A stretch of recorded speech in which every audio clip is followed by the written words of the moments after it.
Amahoro y'Imana kuri ubu natwe muri gahunda zacu z'amakuru za buri munsi unyuze kuri izi channel zacu zombarizo MTV show ndetse na Gasabo News 24. Nimba uri mushya hano nagushishikariza gukora subscribe cyangwa sabone kugira ngo ujye uba mu bambe bagirwa n'amakuru n'ibiganiro tugutegura umunsi ku wundi. Nimba kunze ibiganiro byacu bishenge bigere kure hashoboka.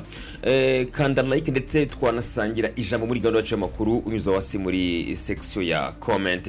Nyemerera dufatire ikiganza ku kindi nkwerekeze muri Kongo Kinshasa nkubwire ko ingabo za Repubulika ya Demokarasi ya Kongo FARDC ziri guhabwa imodoka za burende z'intambara zo kwifasha guhangana na M23. Igisirikare cya Repubulika ya Demokarasi ya Kongo FARDC kiri kwakira imodoka za burende, bamaze kwakira imodoka zigera ku 100 ziri bari guhabwa na societe yitwa International Golden Group yo muri Leta Zunze Ubumwe z'Abarabu. Ikinyamakuru Africa Intelligence kivuga ko ziriya modoka z'intambara zidatoborwa n'amasasu zatangiye gukwirakwizwa n'imitwe y'ingabo zitandukanye za Kongo zirimo izihanye na M23 mu burasirazuba bw'iki gihugu. Ngayo nguko ine nkuru tugiye kwibandaho muri gahunda yacu y'amakuru banatwe guhera kuri uyu munota kujya ku munota wa nyuma inkuru irangiye umenye ibijyanye n'izi mbunda n'izi modoka zahawe igisirikare cya Repubulika ya Demokarasi ya Kongo. Njye mugiye kubara muri gahunda y'amakuru nitwa Etienne Besabes.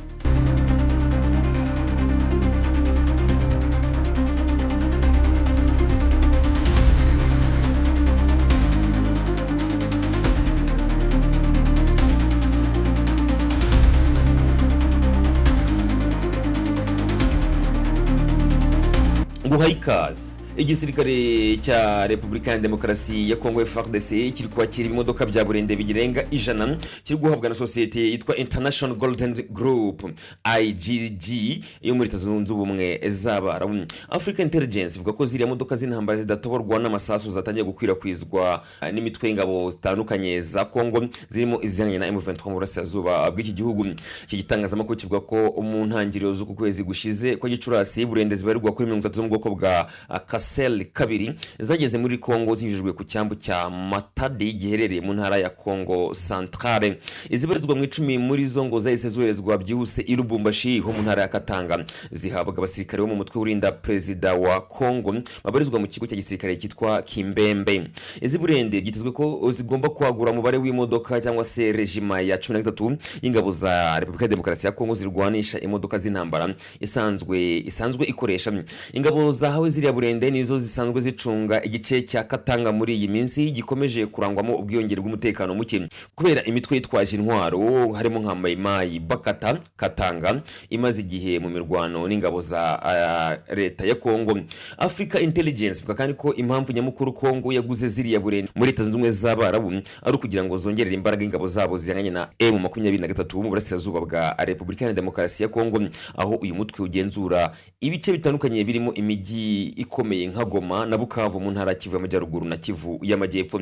FARDC yakiriye ibifaro bya mbere bya Kasel kabiri muri Mutarama muri uyu mwaka turimo 2025. Ibarirwa muri 50 byo byahise byoherezwa mu mijyi ya Kisangani na Kindu mu ntara ya Chopo no mu ntara ya Maniema mu rwego rwo kongerera ubushobozi ingabo uziriyo. Iyi mijyi yombi irimo brigade zihuriyeho n'ingabo zo mu mutwe w'abasirikare barinda Perezida Garde Républicaine n'abakomando bo mu mutwe w'ingabo zidasanzwe bazwi nka Brigade Guépard. Mu Gushyingo 2024 nibwo leta ya Kongo yasinye na societe ya International Golden Group amasezerano yerekeye kwigurisha izi ntwaro. Muri amasezerano azageza mu mwaka utaha 2026 impande zombi zumvikanye ko Kinshasa igomba kwishyura miliyoni 70 z'amadolari ya Amerika igahabwa za burende 130 za Kasel kabiri ziriho imbunda zo mu bwoko bwa Canon 20 na mitrailleze 12.7 mm. Mu gihe igisirikare cya Kongo gikomeje gutumiza intwaro hirya no hino kugira ngo bakomeze barengere ubusugire bw'igihugu cyabo. Iyi ntambara ihuje abarwanyi ba AFC M23 n'ubutegetsi bw'Kinshasa imaze gutuma amamiliyoni y'abaturage babaye impunzi mu bihugu by'ibituranyi. Mu gihe isi yose yifatanyaga mu kwizihiza umunsi mpuzamahanga w'impunzi, akaba ari umunsi washyizweho na Loni mu rwego rwo kuzirikana ubuzima n'uburenganzira bw'abakuwe mu byabo n'intambara, ihohoterwa cyangwa izindi mpamvu zishingiye ku makimbirane. Repubulika ya Demokarasi ya Kongo iri mu bihugu bifite umubare munini w'abaturage bagizwe impunzi n'ibibazo bitandukanye by'umwihariko intambara zikomoka ku mitwe yitwaje intwaro muri iki gihugu. Imibare itangwa n'ishami ry'umuryango w'abibumbye gita ku mpunzi igaragaza ko abarenga miliyoni 1 aribo bamaze guhungira mu bihugu bitandukanye by'akarere ndetse no hanze ya Afurika kubera ibibazo by'umutekano muke n'intambara z'imitwe twaje intwaro. Nubwo ari igihugu gifite impunzi nyinshi zinyanyagiye hirya no hino, nyamara Kongo nayo icumbikiye impunzi zirenga ibihumbi 500 zaturutse mu bihugu bitandukanye birimo Burundi, Rwanda na Sudani y'Epfo ndetse na Central Africa.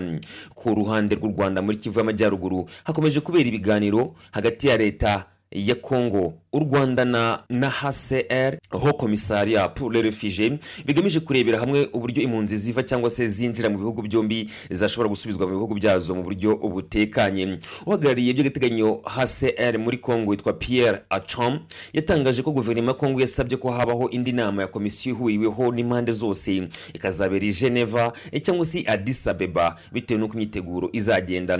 Mu gihe ibiganiro byo gusubiza impunzi mu bihugu byazo bigikomeje, HCR ivuga ko muri uyu mwaka 2025 abantu 127 bakomoka muri Kongo bari mu bihugu nka Afrika y'Epfo, Namibia n'u Burundi bamaze gusubizwa iwabo ku bufatanye na komisiyo y'igihugu ishinzwe gucyura impunzi. Mu kurundi ruhande hari impunzi zari muri Kongo zasubijwe mu bihugu byazo, abo barimo abanyarwanda, abarundi n'abanyekongo bari barahungiye mu bindi bice by'igihugu. Abasaga 4,000 bakaba bamaze gusubizwa iwabo. Pierre Achom avuga ko ibikorwa bikomeje kandi HCR zafatanya n'inzego za leta kugira ngo ibyo bikorwa bibe mu mucyo no kubaha uburenganzira bw'impunzi. Yemeza ko urugendo rukirurerure ariko hari intambwe iri guterwa. Ngayo nguko rero uyu ni umusozo wacu w'iyi nkuru. Reka ngushime cyane ubana natwe muri gahunda y'amakuru yacu buri munsi unyuze kuri izi channel zacu zombi arizo AM TV show ndetse na Gasabo News 24. Amakuru nk'aya nakagaruka. Shalom.